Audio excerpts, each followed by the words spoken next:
Формула-55 дает старт очередной мега-акции и разыгрывает 255 тысяч самани. Для участия в акции переходи на сайт formula55.tj, регистрируйся и участвуй. Розыгрыш проходит только на сайте с 15 февраля по 27 марта. Подробную информацию об акции можно получить по номеру 5500. Не упусти свою возможность. Спеши участвовать.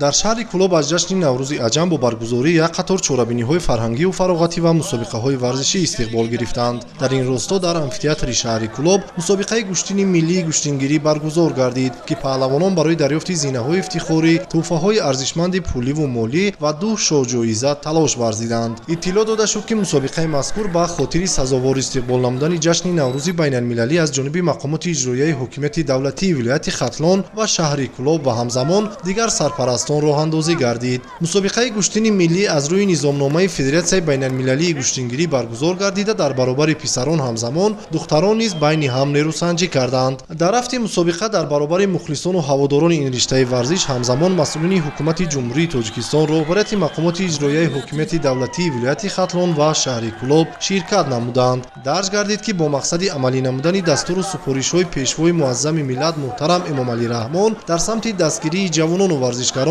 ва қадршиносии собиқадорони соҳа чунин мусобиқаҳо минбаъд низ бароҳ монда мешавад.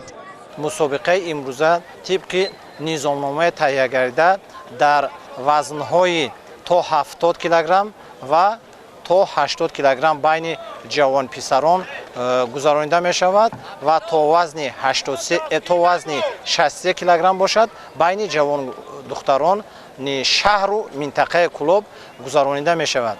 сабхатҳо дар вазни то 63 килограмм байни духтарон хеле ҷолибу хотирмон ҷараён гирифтанд ва дар ниҳоят варзишгардухтари номовари Тоҷикистон Ҷонона Назарова аз мактаби варзишии шаҳри Кӯлоб ба даври финалӣ баромада бар рақиби худ бо усули ҳалол даст боло гардид. шоҳ-ҷоизаи аввали мусобиқа автомашинаи сабукрав аз номи раиси шаҳри Кӯлоб дар вазъияти тантанавӣ ба ин варзишгар тақдим гардида аз ӯ тақозо карда шуд, ки баҳри баланд бардоштани нуфузи варзиши миллӣ боз ҳам талош варзад ва натиҷаҳои баланди варзиширо дар арсаи байналмилалӣ сазовор гардад.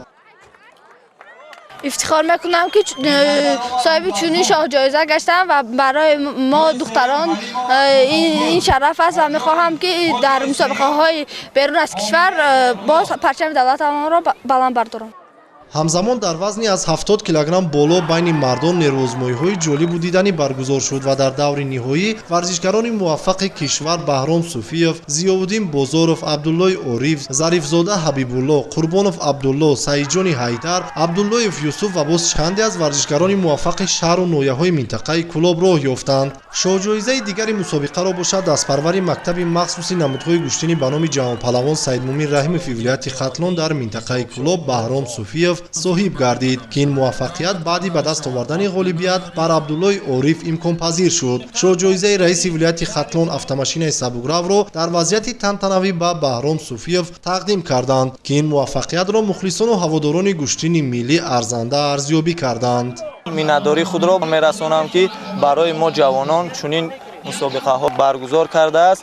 дар оянда мехоҳам, ки дар ҷумҳурии Тоҷикистон ва берун аз ҷумҳурӣ иштирок намуда байрақи ҷумҳурии Тоҷикистонро дар сатҳи байналмилалӣ баланд бардорам. гуфтан ба маврид аст, ки дар ин мусобиқа баъди анҷоми ҳар як майдондорӣ ғолибон бо ҷоизаҳои пуливу молии мақомоти иҷроияи ҳокимияти давлатии шаҳри Кӯлоб сарфароз гардиданд. дар ниҳоят варзишгароне, ки ба гирифтани мақомҳои ифтихорӣ даст ёфтанд, аз ҷониби масъулини бахши кор бо ҷавонон ва варзиши шаҳру минтақаи Кӯлоб, мактабҳои варзишии вилоятиву шаҳрӣ ва дигар сарпарастони чорабинӣ бо тӯҳфаҳои арзишманд аз қабили компютер, ноутбук, телефони мобилӣ ва ҷоизаҳои пулӣ сарфароз гардонида шуданд.